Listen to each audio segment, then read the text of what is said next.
Memorial Day was fairly typical for me this year. I made a trip to Fort Campbell to pay my respects at my former battalions and the division memorial like I typically do. But as I sit here and reflect on the day, I think about how thankful I am. It sounds weird, thankful on Memorial Day. Thankful for what, you know? Well, I'm thankful to still be here and for the honor of having served with the people that I did, and especially for having known the ones who never made it home. I'm thankful for the lessons I've learned along the way through all of my struggles. Thankful for where I am in life and on my warrior's path. Thankful for all I've been able to find and all that life has given me. Memorial Day is a time of remembrance and honor, and I remember in honor, yeah, for sure. But for too many of us, it's a time of sadness, mourning, grief, maybe even a little anger or resentment. I'm not really any of those things anymore. Maybe a little sad for the loss and for the lives that were affected, but on the other hand, I'm thankful because my friends who are gone, they've given me the opportunity to be here where I am. I don't take that gift or responsibility lightly, and neither should anyone else. What's upsetting to me is the amount of negativity connected with those types of holidays for too many of my peers.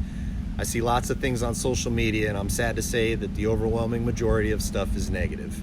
Anger about not enough people observing the holiday properly, not giving it the amount of time it deserves, not knowing what it's like to be in combat or to lose a friend. The list is like endless, you know?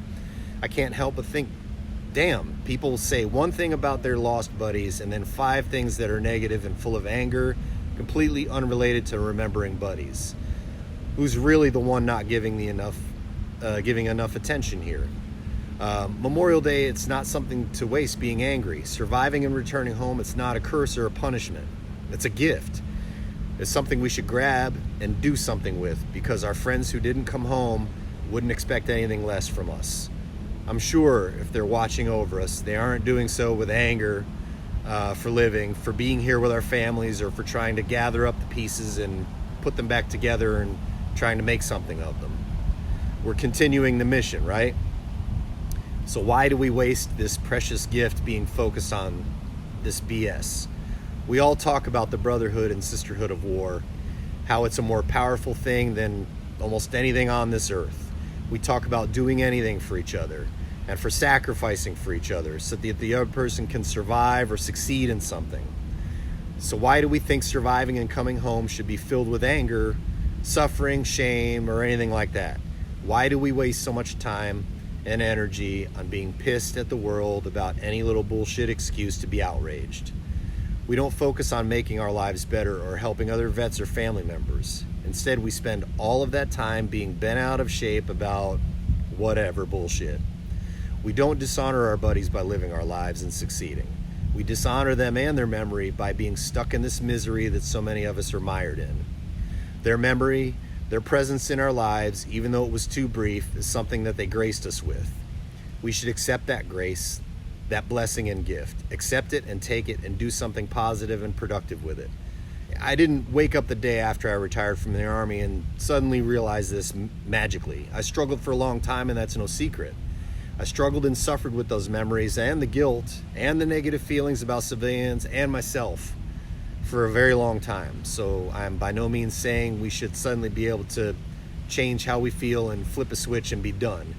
It's a process, and it's a hard one, but it's the first step in the process, opening ourselves up to that possibility, however slight, of looking at this differently. Not doing it with guilt or remorse or anger. I get asked by a lot of vets, what am I supposed to do with this? Why did they die and I survive? I don't know why. Maybe you don't know why. Their families might not, our families might not, nobody knows why. At least not right away, because these things take time. You know, there's no acceptable timeline. Everyone's different. But I do know this. Only you can figure out why you're here and what you're supposed to do with it. Maybe you're supposed to do something great. Maybe you're just supposed to live your life and be the best person that you can for yourself or for your family and just be at peace. I feel comfortable saying this, though. I know damn well we're supposed to be the ones who carry on the memory of what happened, of that love and loss, and that's not something that should be unused or squandered. How we do it is individual, and believe it or not, it's in us all to figure it out and clear away the weeds and undergrowth and make room for it. When complimented on a sculpture that was considered a masterpiece, a famous artist once said he didn't create the sculpture. That beautiful thing that turned into the sculpture was always inside of that rough, unformed, jagged block of marble. He just chipped away the outer coverings to reveal what was already inside. And that's what we should do. Slowly chip away at the outer coverings and reveal what's inside, because it's in there. We just have to pick up that hammer and chisel and get to work. Until we do that, it's just a giant rock. It's something we have to drag around on our backs. That's what Memorial Day means to me. That's what goes through my mind when I read those names carved in granite and think about their faces. Think about the loss. I'm thankful. I'm thankful for surviving. I'm thankful that I was lucky enough to have known them, and I'm thankful to have been able to chip away at that block of stone. I found what's inside. I don't carry that memory as a burden on my back. I carry their memory in my heart and my soul as a strength, a source of joy and pride. And I strive every day to do them justice in everything I do. And for what it's worth, I think we should all be doing that, because to do anything less with that, that's the real tragedy.